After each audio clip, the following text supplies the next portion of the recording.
بسم الله والصلاة والسلام على رسول الله. السلام عليكم أخواتي الغاليات، إن شاء الله تكونوا بخير وبأحسن الأحوال. نرحب بالمشتركين الجدد، مرحبا بكم على قناتي. اليوم جيتكم بفيديو جديد اللي هو فيه وصفة نحبوها كامل، اللي هو خبز الدار. شكون فينا اللي ما يحبش خبز الدار؟ وخاصة أننا على أبواب الشهر الفضيل، شهر رمضان المبارك، إن شاء الله نصوموه بالصحة والهنا. نحتاج وصفات كيما هذه تكون خفيفة وسهلة واقتصادية وما فيهاش لا دلك ولا عجن ولا تعب بزاف. راح نكونوا صايمين ونحتاجوا غير وصفات هكا ليه نوجدوهم. هذه الوصفات تناسب شهر رمضان ما شاء الله. نبداو في تحضير الوصفة نتاعنا على بركة الله. نحتاجو الوصفة نتاعنا 2 كيسان حليب. الكاس اللي كيلتي بيه هذاك هو كملي بيه. عندي مغرفة كبيرة خميرة فورية ومغرفة كبيرة سكر. نخلطهم كامل حتى يذوب السكر تاعنا والخميرة. هنا عندي 3 كيسان سميد. السميد اللي استعملته رطب، ما نستعملوش سميد متوسط، ولا لازم يكون رطب. ندخلو السميد نتاعنا مليح مع الحليب، وللأمانة أنا استعملت سميد ماما. نخلطو مليح هكا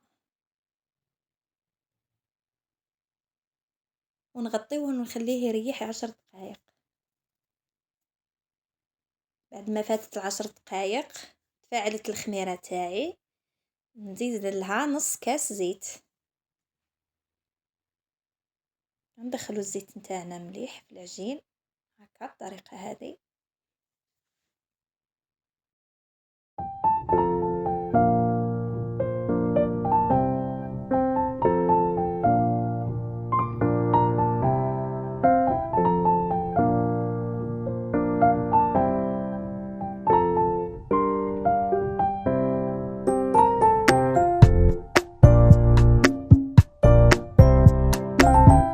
عندي نص كاس حليب، نقعد نضيف غير بشويه.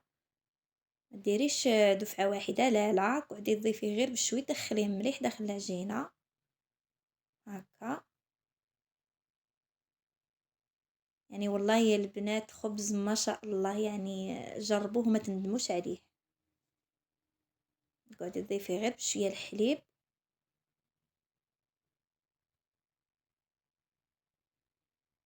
هكا بالطريقه هذه. تضيفي الحليب وتدخلي فيه مليح داخل العجين تاعك. هنا العجينه لازم تجي طريه بزاف، تجي جاريه سائله، ما تجيش متماسكه هكا.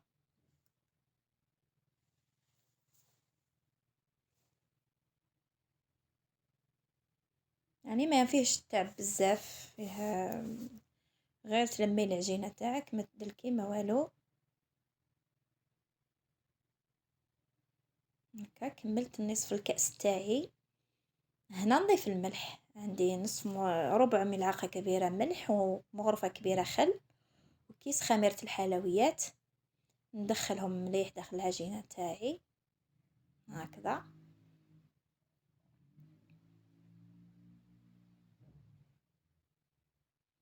دروكا نبداو نخبطوا فيها. هذا هو السر خفة الخبز تاعنا. تقعدي تخبطي فيه واحد 4 ولا 5 خطرات هكاك هكا بالطريقة هذه. هو الشي اللي يخليه خفيف ويجي مثقب هكا. دروكا ندهنوا الوجه تاعو بالزيت ونغطيه ونخليه حتى يضاعف الحجم تاعو.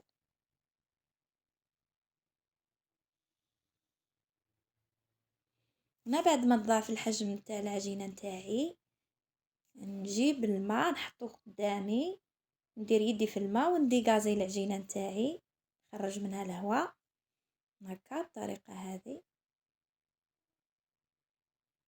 ونبدا نخبط فيها. المرحله هذه ثاني ندير يدي في الماء ونقعد نخبط في العجينه تاعي. هذا هو السر خفة الخبز تاعنا. ما تدلكي، ما تعبي روحك، ما والو. الدقيق لازم يكون رطب، والطريقة هذه في التحضير هي اللي تخلي الخبز تاعك خفيف.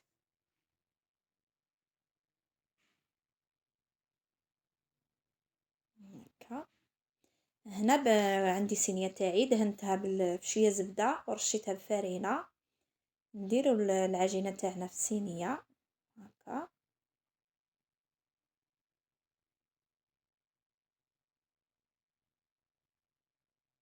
ندير يدي في الزيت ونمشي العجينه تاعي. هنا السمك تاع الخبز تاعك كيما حبيتيه انت، الا حبيتيه خشين ديريه خشين، الا حبيتيه رقيق رقيه. هنا يعود ليك. ندهنو الوجه بشويه صفار بيض، درتلو شويه قهوه وشويه حليب، ندهنوه. وهنا الديكور ديري كيما حبيتي.